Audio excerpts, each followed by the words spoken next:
Chapter 1331 goodbye जहुयांग। झंगी और उसके साथी रिबेल बेस कैंप छोड़ चुके थे।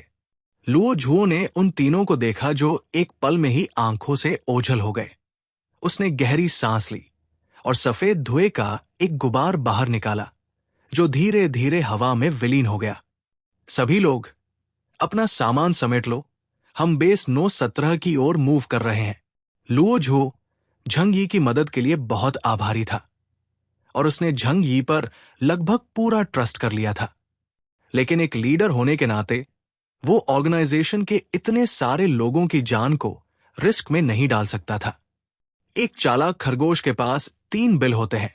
उनके पास ऐसे कई प्रिपेयर्ड कैंप्स हैं जैसे ये वाला। ये सब खून की कीमत पर सीखे गए सबक हैं जो लोग दोस्त बनकर आए और बेस कैंप में लोगों को धोखा देने आए। उन्होंने शुरू में सिंसेरिटी दिखाई और बहुत सारा सामान भेजा, लेकिन बाद में वही लोग चीफ्टन के प्राइवेट सोल्जर्स को साथ ले आए। जब वे रेजिस्टेंस ऑर्गेनाइजेशन के मेंबर्स के सामने आए तो वे प्राइवेट सोल्जर्स जैसे राक्षस बन गए। वहां कोई प्रिजनर्स लेने की बात ही नहीं थी। उन्होंने सबको सीधे एक्सिक्यूट कर दिया। चाहे आप बूढ़े हों या जवान, अगर उनके हाथ में आ गए तो अंजाम एक ही होता। जहां तक चुनझाओ धर्मा असेंबली में बंदियों की बात है, अगर वे बलिदान के लिए नहीं होते तो उन्हें तब तक जिंदा नहीं रखा जाता। बैम और झूमा ने आदेश मिलते ही हॉल से बाहर जाकर लोगों को सामान पैक करने और जरूरी सप्लाईज ले जाने को कहा। लुओ झुओ बर्फ पर खड़ा रहा, allowing heavy snowfall to land on his head और शोल्डर्स। उसने अपना दाया हाथ बढ़ाया और एक गिरती हुई बर्फ की फाह को पकड़ा। उसकी आंखों के सामने की सफेदी धीरे धीरे एक जलती हुई लाल आग में बदल गई। लुओ झुओ, याद रखो, तुम स्नो माउंटेन से जन्मे बच्चे हो। भयंकर आग के बीच एक मंदिर गिर चुका था। लकड़ियां इधर उधर झुकी थी और चटकने की आवाजें आ रही थी। लुओ झुओ आंगन में खड़ा था, अपनी बाहों में एक वृद्ध भिक्षु को पकड़े हुए जो जख्मों से भरा था और खून थूक रहा था। उसने अपनी पतली रूखी हथेली से लुओ झुओ का चेहरा छुआ। जाओ और उसकी गॉडहुड छीन लो। लुओ झुओ, तुम ही असली सेवियर हो। सामने का दृश्य वापस रियलिटी में लौट आया। लुओ झुओ ने अपनी आंखें बंद कर ली और उसके चेहरे पर दुख की लकीरें उभर आई। उसने बर्फ की फाह को कसकर पकड़ा और धीरे से फुसफुसाया, गुरुजी, मैं जरूर करूंगा, मैं करूंगा। झंगी पाजी के घर वापस लौटा। पूछने पर पता चला कि पज के परिवार में किसी को यह अंदाजा भी नहीं था कि वो कुछ समय के लिए बाहर गया था। आखिरकार पजेगेसंग वहां मौजूद नहीं था और किसी की हिम्मत नहीं थी कि झंगी और उसके साथियों के रेस्ट को डिस्टर्ब करे। बहुत अच्छा, बहुत अच्छा, अब हमारे पास करने के लिए काम है। झंग यी ने यांग जिंगसन को बुलाया और उसे टियान और लुओ झुओ के बीच हुई पूरी बातचीत बताई। चूंकि ये वीडियो रिकॉर्डिंग के जरिए थी, जिंगसन के लिए इसे समझना आसान था। जिंगसन, मेरे मन में एक आइडिया है, देखो क्या तुम इसे कर सकती हो। झंग यी ने हाथ बांधते हुए कहा। भैया, बताइए ना क्या करना है, यांग जिंगसन ने मुस्कुराते हुए कहा। झंग यी ने अपना पूरा प्लान उसे डिटेल में बताया। सुनने के बाद यांग जिंगसन ने उसमें कुछ और जानकारी जोड़ दी। दोनों ने लंबे समय तक प्लानिंग की। आधे घंटे से ज्यादा की चर्चा के बाद झंग यी ने दरवाजा खोला और फैटीक शू को खोजा जो गेम्स खेलने में पूरी तरह डूबा हुआ था। झंग यी ने आगे बढ़कर उसके कंधे पर हाथ रखा। फैटी, छोटे लड़के के साथ डबल खेलने की जल्दी मत कर, मेरे साथ चलो, अब काम का वक्त है। फैटीक शू चौंका, पीछे मुड़ा और जब देखा कि झंग यी खड़ा है तो तुरंत हंसता हुआ चेहरा बना लिया। आरी बॉस, जो कहिए वो मैं करने को तैयार हूं। अभी उसके मन में यही चल रहा था कि उसकी लिमिटेड ताकत के साथ वो फील्ड में क्या कर सकता है। साउथवेस्ट रीजन पहले से ही काफी ठंडा है तो उसकी ब्लिजर्ड मेकिंग मशीन अब एक डेकोरेशन बनकर रह गई है। झंग यी ने हल्के से मुस्कुराते हुए कहा, चलो मेरे साथ वापस जियांगनन। हाँ, फैटीक शू ने आंखें झपकाई उलझन में दिख रहा था।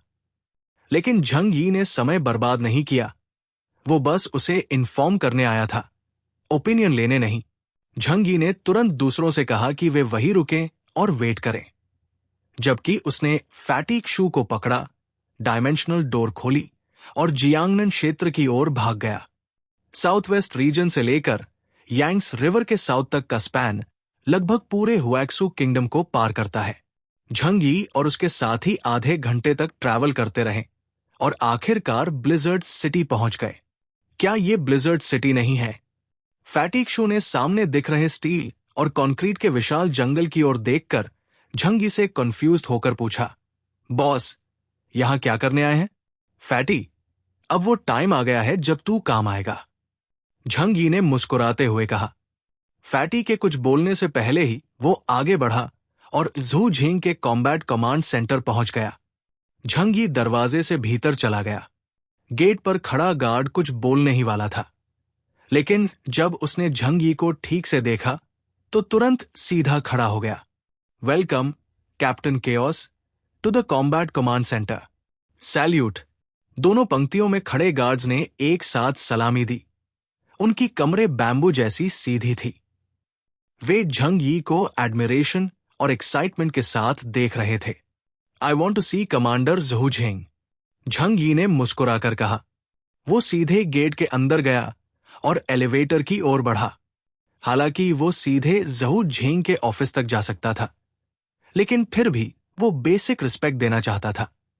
आखिर किसी के फेस पर सीधा वार नहीं किया जाता। ऑफिस लॉबी के फर्स्ट फ्लोर पर काउंटर के पीछे एक महिला ब्लैक यूनिफॉर्म और बन हेयर स्टाइल में थी। वो एक हाथ से अपना चेहरा थामे मॉनिटर पर देखते हुए धीरे धीरे कुछ बड़बड़ा रही थी। जब उसने किसी के आने की आहट सुनी तो जोर से बोली, आओ रजिस्टर करो। झंग यी थोड़ी देर रुका और सिर घुमाकर देखा। उसे यहां आने पर कभी रजिस्टर करने की जरूरत नहीं पड़ी थी। वो सीधे ऊपर जाकर झू झिंग से मिल सकता था। पता नहीं कौन इतना बेखौफ है जो मुझसे रजिस्टर करवाने की हिम्मत करता है। जैसे ही उसने उसे देखा, झंग यी के होठों पर हल्की मुस्कान आ गई। क्या ये झू झिंग की भतीजी झू यंग नहीं है? वो साउथ ईस्टर्न वाटर्स में पायरेट्स के हाथों बुरी तरह से मानसिक रूप से टूट चुकी थी। अब वो रिसेप्शनिस्ट का काम करती है और मेंटली अनस्टेबल लगती है। झू यंग, लॉन्ग टाइम नो सी, झंग यी ने मजाक में कहा। जब झू यंग ने झंग यी का चेहरा साफ देखा तो उसकी एक्सप्रेशन आंखों के सामने विजिबली चेंज हो गई। उसने अपना सिर पकड़ लिया, जैसे फिर से समुद्र में हुआ सब कुछ याद आ रहा हो। नहीं, मुझे इलेक्ट्रोक्यूट मत करो मास्टर, मुझे अपनी गलती का एहसास है। मैं मिस जियांगनन नहीं हूं, मैं तो एक घटिया शेपर्ड डॉग हूं। वो चिल्लाई और सिर पकड़े जमीन पर बैठ गई, कांपने लगी। जल्द ही उसके शरीर से फाउल स्मेल आने लगी। उसके आसपास के कोलीग्स तुरंत पीछे हट गए और घृणा से उसे देखने लगे। आज उसने डायपर नहीं पहना, शायद लीक हो गया होगा। जब से वो साउथ ईस्टर्न सी से आई है, वो एबनॉर्मल हो चुकी है।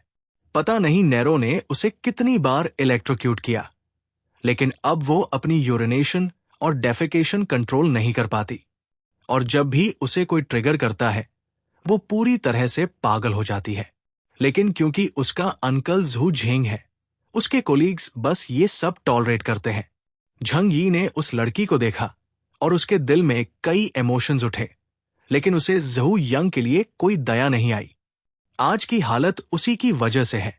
फैटीक शू झंग यी को देखता रहा, फिर झू यंग को, फिर उसे देखा, फिर पूछा, बॉस, आपने कभी कोई बहुत एक्साइटिंग गेम खेला है क्या, जो इसे आपको देखकर इतनी जोर की रिएक्शन हो रही है? झंग यी का चेहरा कड़क गया। अगर तू और बोलेगा तो मैं तुझे यहीं पर खा जाऊंगा। फैटीक शू डर के मारे गर्दन सिकोड़कर चुप हो गया और जल्दी से अपना मुंह बंद कर लिया। अध्याय 1332। टीचर क्षु आधा। झंग यी बिना किसी नोटिफिकेशन के सीधे झू झिंग के ऑफिस पहुंचा। जैसे ही वे एलिवेटर से बाहर निकले, कॉरिडोर पहले से ही लोगों से भरा हुआ था। ये सभी कमांड सेंटर के स्टाफ थे। वे दोनों तरफ खड़े हो गए और शिष्टता से झुककर झंगी और फैटीग शू का स्वागत किया। Captain of chaos, commander of the heavenly canopy. सभी के चेहरे पर मुस्कान थी और वहां महिलाओं की संख्या ज्यादा थी, जिससे माहौल थोड़ा अजीब सा लग रहा था। फैटीग शू ने धीरे से कहा, भाई, अगर कोई देखे तो सोचे हम गोल्डन रोमांटिक क्लब पहुंच गए हैं। लैन जिनचिंग दौड़ते हुए झंग यी के पास आया और बोला, हे कैप्टन, कैप्टन टाइन पेंग, आप दोनों बड़े हाई रेयर गेस्ट्स हैं। कोई आदेश है हमारे लिए? जियांगनन रीजन का ये अपर क्लास फिगर, जो कभी बहुत एरोगेंट था, अब झंग यी के सामने सिर झुकाकर फ्लैटर कर रहा था। असल में हंसना ना आने का सवाल नहीं था, बस वो अभी तक किसी ऐसे इंसान से नहीं मिला था जो उसे हंसा सके। झंग यी ने कहा, मुझे ज़हू शुआई से जरूरी काम है। मास्टर ज़हू को पता चल चुका है कि आप आए हैं। वो अपने ऑफिस में आपका इंतजार कर रहे हैं। लैन जिनचिंग बड़े उत्साह से झंग यी को ज़हू झिंग के ऑफिस तक लेकर गया। जैसे ही दरवाजा खुला, ज़हू झिंग तुरंत सोफा से उठ खड़ा हुआ, झंग यी के पास आया और हाथ मिलाया। मेरे प्यारे कैप्टन, ब्लिजर्ड सिटी आए हुए काफी टाइम हो गया है। क्या हुआ, सप्लाईज चाहिए? ऐसे मामूली कामों के लिए तो बस बोलना होता। हाँ। ज़हू झिंग के चेहरे पर घमंड और प्रसन्नता दोनों थे।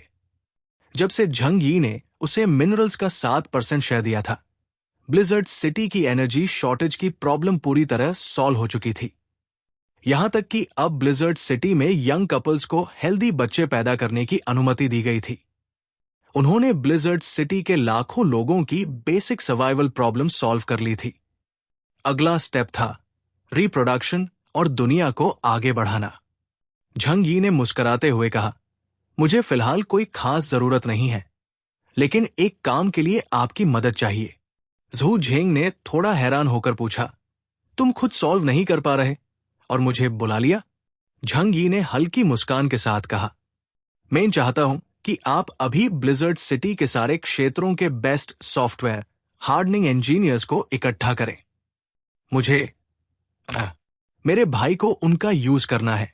उसने पास खड़े फैटीग शू के कंधे पर हाथ रखा। अभी अभी उसने ऑलमोस्ट ये बोल दिया था कि मुझे यूज करना है, लेकिन अपनी इमेज के चलते उसने फैटीग शू को सामने कर दिया। ज़हू झिंग ने पहले झंग यी को और फिर बेगुनाही से खड़े फैटीग शू को देखा और हंस पड़ा। अरे, मुझे लगा बहुत बड़ा काम होगा। ये तो सिंपल है। उसने तुरंत लैन जिनचिंग को बुलाया और ब्लिजर्ड सिटी की सारी सर्विस एजेंसीज को नोटिफाई करने को कहा, ताकि सारे टॉप टेक्निकल प्रोफेशनल्स को इकट्ठा किया जा सके। उसने नहीं पूछा कि झंग यी करने क्या जा रहा है। उसे बस इतना पता था कि झंग यी सिर्फ मौज मस्ती के लिए नहीं आया है। अगर झंग यी इस तरह से उससे कोई रिक्वेस्ट कर रहा है, तो जरूर कोई इंपॉर्टेंट काम होगा। इस समय फैटीग शू अब भी कंफ्यूजन में था। उसे यकीन नहीं हो रहा था कि झंग यी उसे ब्लिजर्ड सिटी किसी लड़की बहन के लिए ले आया है। लैंगसन सिटी में एक कॉल की गई। थोड़ी ही देर में ब्लिजर्ड सिटी के सभी हाई स्थानों के पर्सन्स इंचार्ज को मैसेज मिल चुका था और वे तुरंत झंग यी के ब्लिजर्ड सिटी वाले विला की ओर रवाना हो गए। झंग यी ने बिल्कुल भी समय बर्बाद नहीं किया और फैटीग शू को लेकर वही चल पड़ा। बॉस, एक बात पूछूं? आखिर आप मुझे यहां लाए क्यों हैं? फैटीग शू ने धीरे से पूछा। झंग यी ने उसकी ओर देखा और कहा, अपने प्रोफेशनल एक्सपर्टीज का यूज करो। जैब टाइम आएगा तो मेरे लिए ऐसी महिला चुनना जो सबसे ज्यादा चार्मिंग हो, सबसे ज्यादा हार्ट अराउजिंग हो और जो यंग बॉयज के दिलों को हिला दे। उसने फिर जोर देकर कहा, ध्यान रहे, मैं ये नहीं पूछ रहा कि तुम्हें कौन पसंद है, क्योंकि ज्यादातर लोग तुम्हारे टाइप को पसंद नहीं करते। मैं इन विमेन की बात कर रहा हूं जिन्हें देखकर आम लड़के खुद को कंट्रोल नहीं कर पाते। फैटीग शू तुरंत उछल पड़ा और बोला, बॉस, आपको विवेक से बात करनी होगी। यंगयांग और मैं बिल्कुल निर्दोष है। झंग यी, हाँ। फैटीग शू चाहे कितना भी गुस्से में क्यों न हो, झंग यी उसे ब्लिजर्ड सिटी में दिए गए विला तक ले ही आया। लैन जिनचिंग बहुत ही एफिशिएंट है। ब्लिजर्ड सिटी में उसके पास इतनी पावर है कि ये कहना कोई एग्जैजरेशन नहीं होगा कि वो बाकी सभी से एक कदम आगे है। कुछ ही देर में एक के बाद एक गाड़ियां विला के सामने आकर रुकने लगी। लैन जिनचिंग अंदर आया और सम्मानपूर्वक पूछा, सर हुंदून, लोग यहां पहुंच चुके हैं और कुछ और आने वाले हैं। क्या आप चाहते हैं कि वे अंदर आए और ऑडिशन दे, या सभी यही वेट करें? झंगी ने चाय का एक घूंट लिया और शांतिपूर्वक कहा, पहले लड़कियों को बुलाओ। इस समय फैटीग शू की एक्सप्रेशन बहुत सीरियस थी। उसने चुपचाप अपने कपड़ों से काले फ्रेम वाला एक चश्मा निकाला और पहन लिया। यहां तक कि उसे कहीं से एक पेन और एक नोटबुक भी मिल गई। तुम क्या कर रहे हो? झंग यी ने पूछा। फैटीग शू ने गंभीरता से अपना चश्मा एडजस्ट किया और बोला, ऑफ कोर्स मैं उन्हें अंक देने जा रहा हूं। बॉस, आपने टास्क दिया है और मुझे उसे ठीक से निभाना है। आखिरकार ऐसे मौके बहुत रेयर होते हैं जब वो किसी टास्क में इंपॉर्टेंट रोल निभा सके। जल्द ही लैन जिनचिंग ने दरवाजा खोला और चिल्लाया, लीरन फंग के लोग पहले आए। लाइन में लगो, ठीक से, भीड़ मत करो।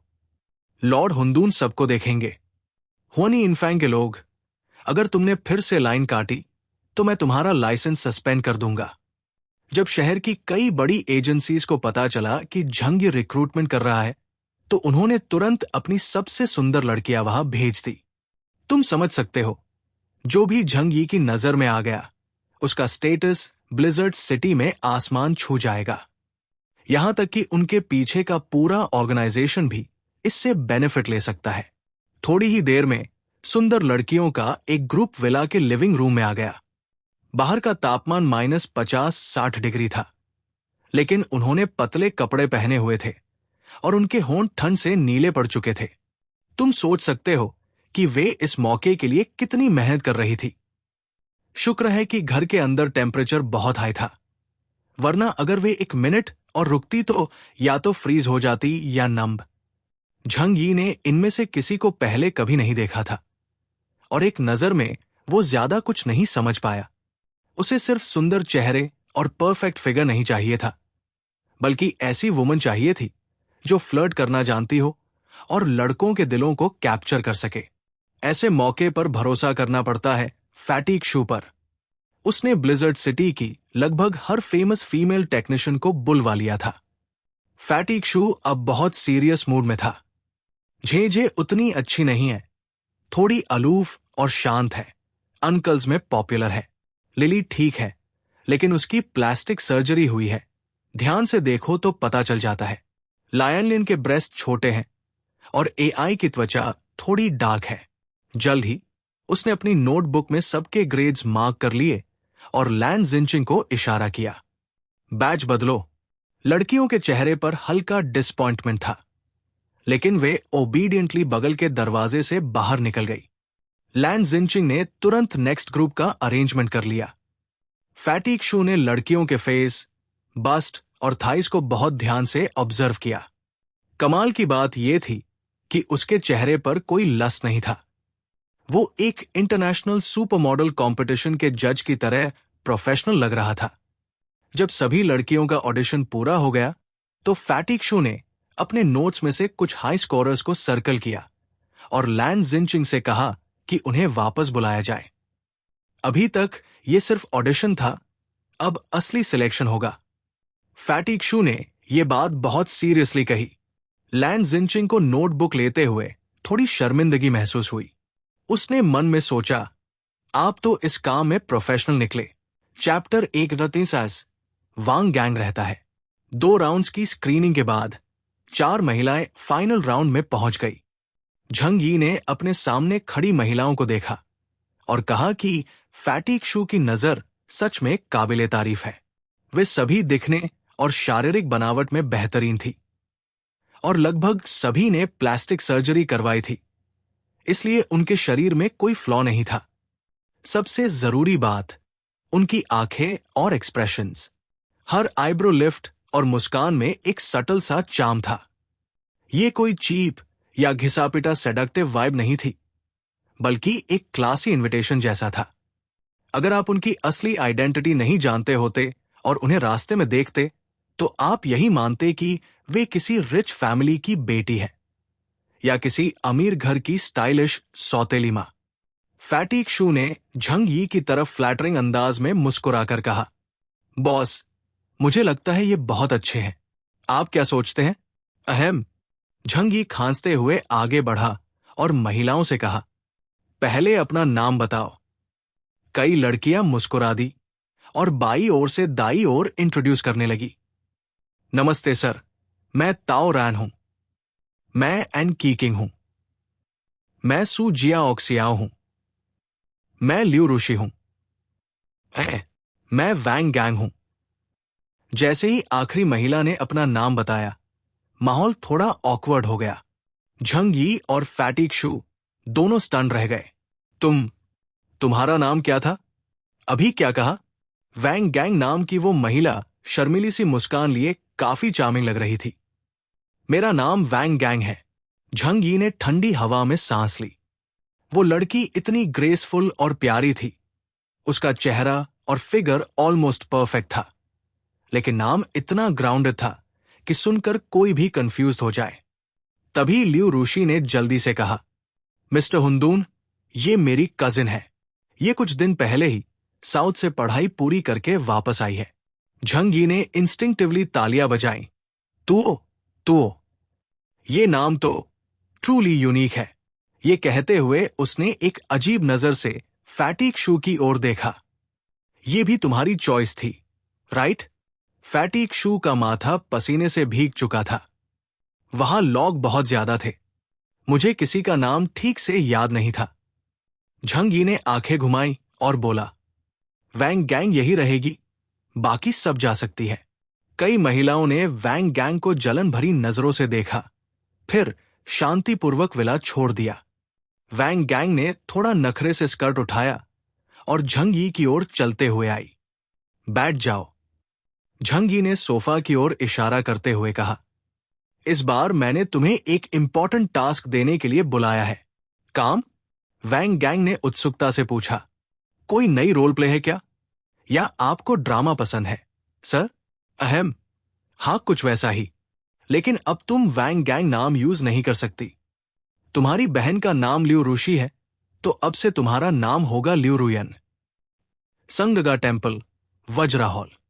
4 प्रमुख परिवारों के मुखिया एक लंबी मेज के सामने जमा थे, जिस पर तरह तरह के डिशेस सजे हुए थे। इनमें सबसे ज्यादा नोटिसेबल था टेबल के सेंटर में रखा हुआ दूध पीता हुआ मेमना।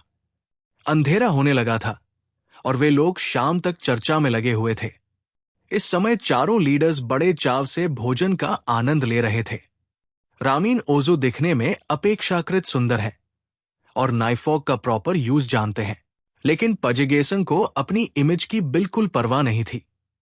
उसने दोनों हाथों से उस बड़े मांस के टुकड़े को फाड़ा और सीधा अपने मुंह में ठूंस लिया। उसे इस बात की कोई चिंता नहीं थी कि उसका शरीर तेल और चिकनाई से भरा हुआ है या चेहरा चमक रहा है।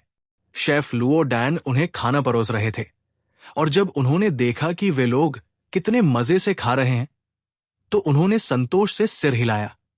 एक शेफ के रूप में उनकी सबसे बड़ी खुशी यही है कि लोग उनके बनाए खाने का आनंद लें। आज जो हुआ वो बहुत अनप्लेजेंट था। पहली सीट पर यशलंगताई परिवार बैठा था और खाना खाते हुए भी वो बोलता जा रहा था और सामने बैठे 3 चीफ्टेंस को घूर रहा था। उन शापित गद्दारों ने सच में चुनझाओ धर्मा असेंबली पर हमला किया। ये अनफॉरगिवेबल है। अगर मुझे ग्रेट स्नो माउंटेन जाकर डीमन एम्पायर का गेट न खोलना होता तो मैं खुद उन्हें मार देता।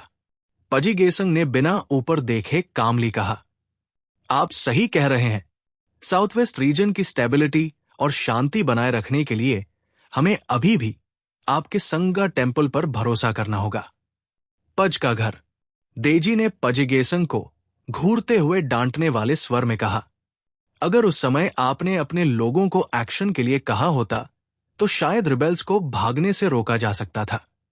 अब भी आप ऐसी बातें बोलने की हिम्मत रखते हैं? पजिगेसंग ने बिना किसी कमजोरी के नजरें ऊपर उठाई। उसकी तीखी नजरें किसी टाइगर या लेपर्ड जैसी पैनी थी। क्या चिबा हमें ब्लेम करने की कोशिश कर रहा है? माहौल थोड़ा टेंस हो गया था।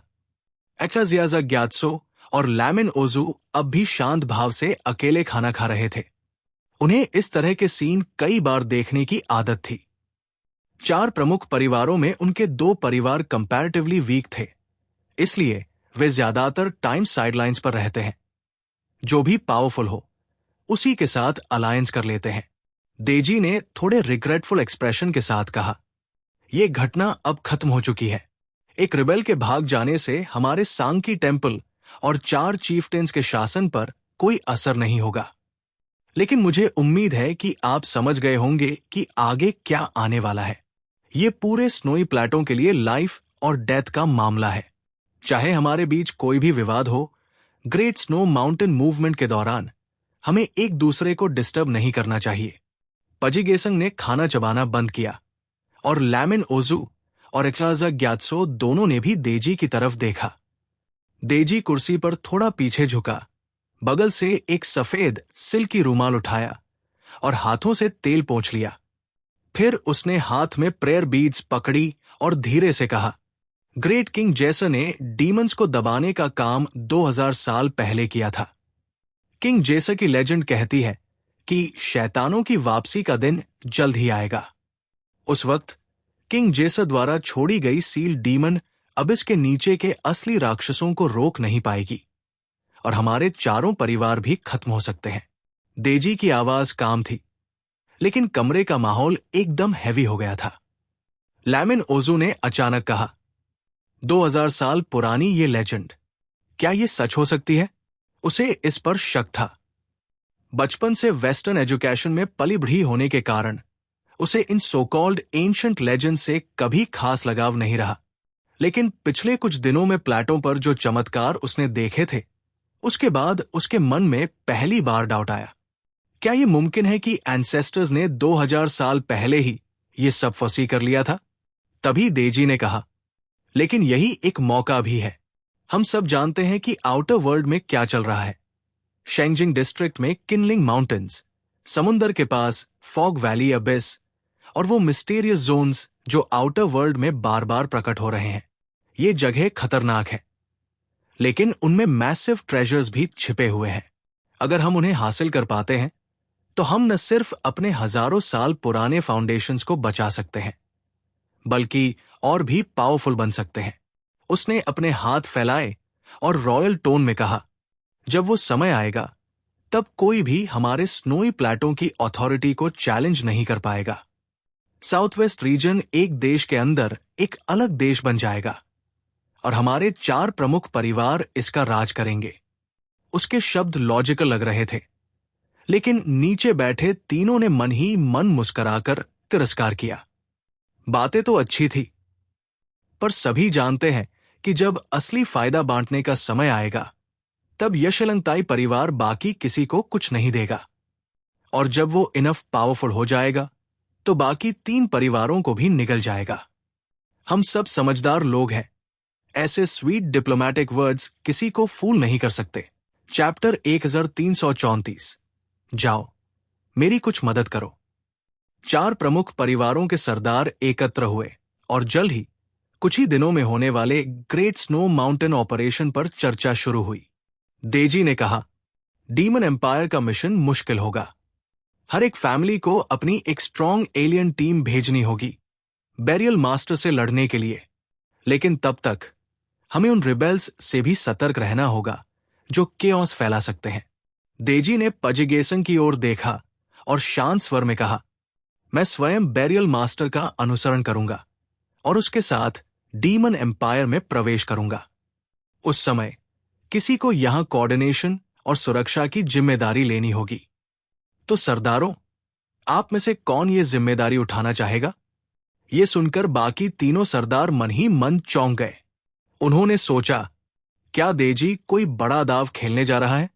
अब जबकि सांकी टेम्पल और यशलंगताई परिवार की कोर फोर्सेस वहां से निकल जाएंगी, पूरा सिस्टम एक खाली शेल बन जाएगा। लेकिन हर कोई ये भी जानता था, अगर बैरियल मास्टर को ट्रेजर मिल गया तो यशलंगताई परिवार पहले से कहीं ज्यादा पावरफुल बन जाएगा। एक्साजियाजा ग्यात्सो ने कहा, ऑपरेशन की सिक्योरिटी के लिए मुझे अपनी टीम खुद लीड करनी होगी। लैमिन ओजू ने होंठ सिकोड़ते हुए कहा, हां, मैं भी ऐसा ही सोचता हूं। अंडरग्राउंड पाथ से बैरियल मास्टर का पीछा न करना सेफर लग रहा था, लेकिन अगर डीमन एम्पायर का खजाना किसी और को मिल गया तो बतौर चीफ्टन उनकी पोजीशन ही खतरे में पड़ जाती। पजेगेसंग ने सूप का एक घूंट लिया, होंठ चाटे और बोला, लगता है कोई भी यहां रुककर इस गंदगी को संभालना नहीं चाहता। यह सच में एक खतरे से भरी जिम्मेदारी थी। डीमन एम्पायर में जाने से कंट्रोल खोने का डर था, और अगर ट्रेजर मिला तो उसके बंटवारे में भी नुकसान उठाना पड़ सकता था। मास्टर पज, मुझे लगता है आप इस काम के लिए परफेक्ट हो। क्यों ना आप यही रुके और रिबेल से प्रोटेक्शन की जिम्मेदारी संभालें? देजी ने पजेगेसंग की ओर एक खतरनाक मुस्कान के साथ देखा। एक्साजियाजा ग्यात्सो और लैमिन ओजू ने भी उसी तरफ देखा। कुछ को लगा कि पजेगेसंग इनकार कर देगा, लेकिन उल्टा पजेगेसंग ने ठहाके के साथ व्यंग्य में कहा, मुझे यही छोड़ दो। क्या तुम्हें डर नहीं कि मैं तुम्हारे यशलंगताई परिवार का घोंसला ही उड़ा दूं? देजी ने हल्की ठंडी मुस्कान के साथ कहा, तुम समझदार इंसान हो, तुम ऐसा कुछ नहीं करोगे। उसने वाइन का ग्लास उठाया, आस्तीन चढ़ाई और एक बड़ी सी गोल्डन घड़ी बाहर निकाली। अपना ड्रिंक खत्म करते हुए वो बोला, जो टास्क मैंने तुम्हें दिया है उसे निभाओ। फ्यूचर में इससे तुम्हारा ही बेनिफिट होगा, नुकसान कुछ नहीं होगा। मतलब साफ था, अगर तुमने हमारी बात नहीं मानी तो डीमन एम्पायर से लौटकर हम तुम्हारे पच परिवार को खत्म कर देंगे। हाँ, ठीक है, जब तुम मुझ पर इतना ट्रस्ट करते हो तो तुम्हारे प्राइवेट सोल्जर्स भी मेरी बात मानेंगे, है ना?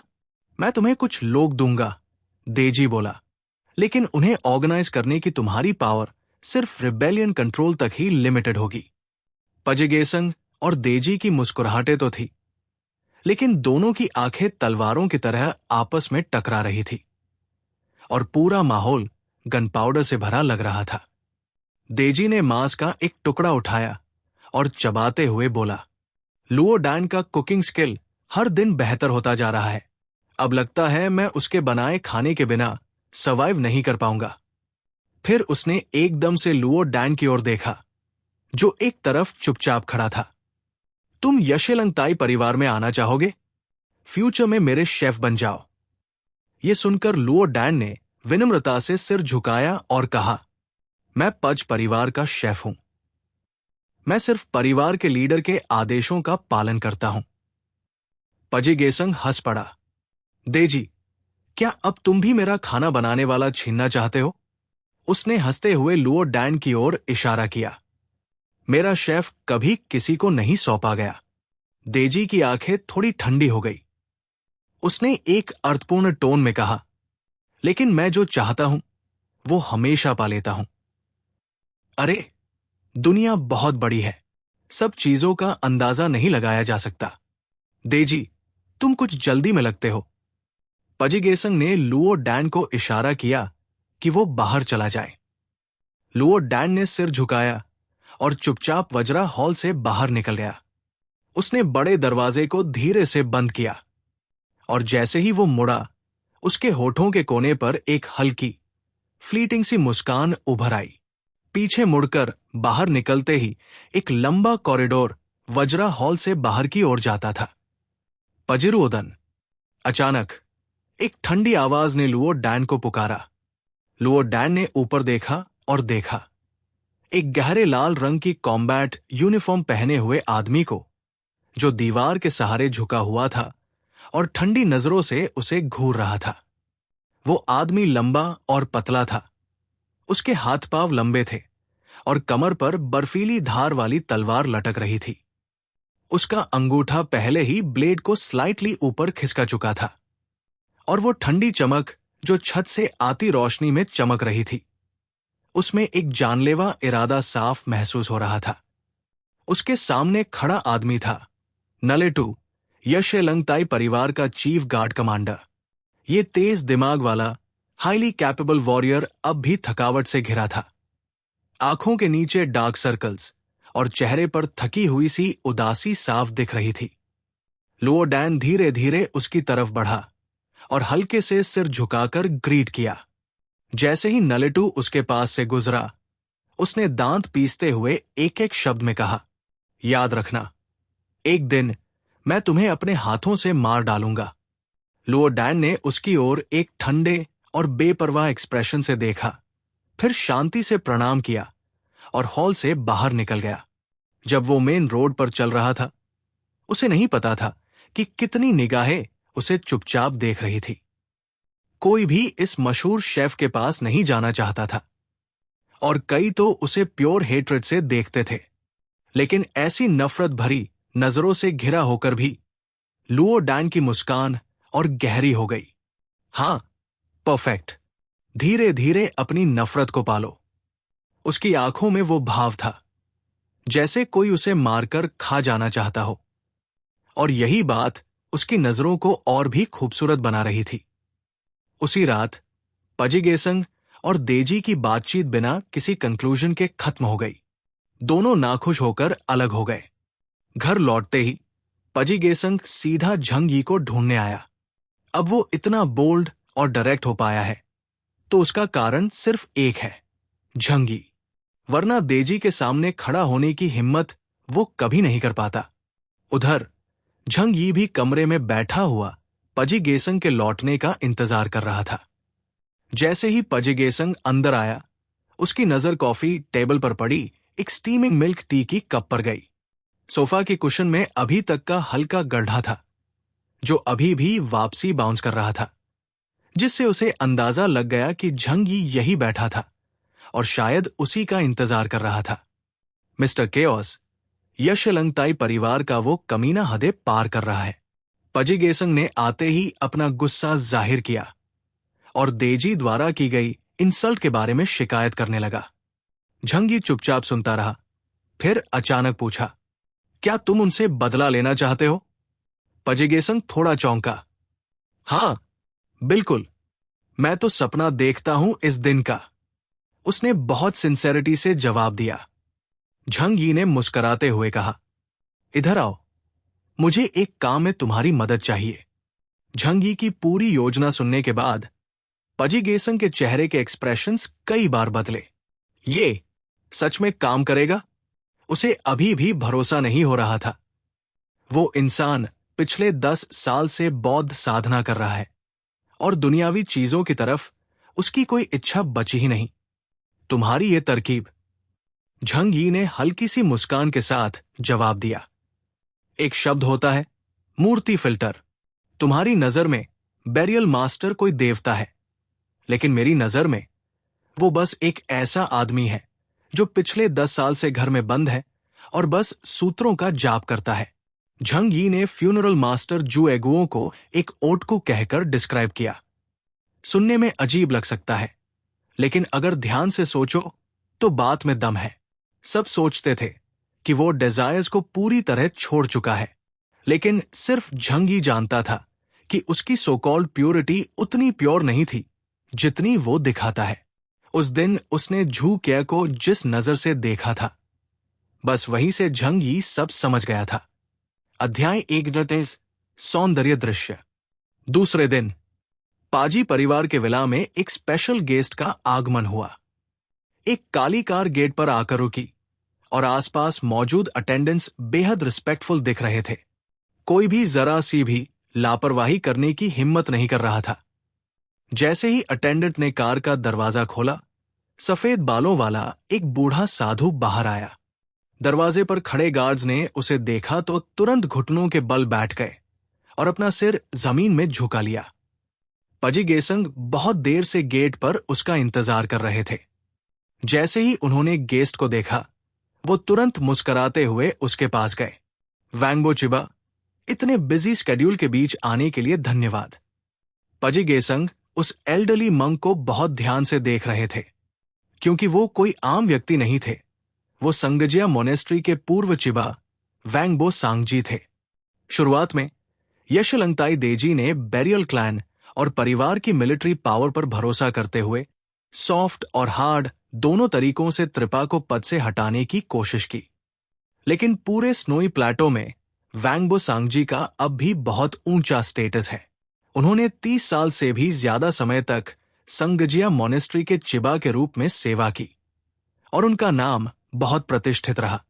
इसके अलावा उनका पाजी परिवार से भी कनेक्शन है, क्योंकि उनसे पहले जो चिबा थे वो पजिगेसंग के दादा और उनके गुरु भी थे।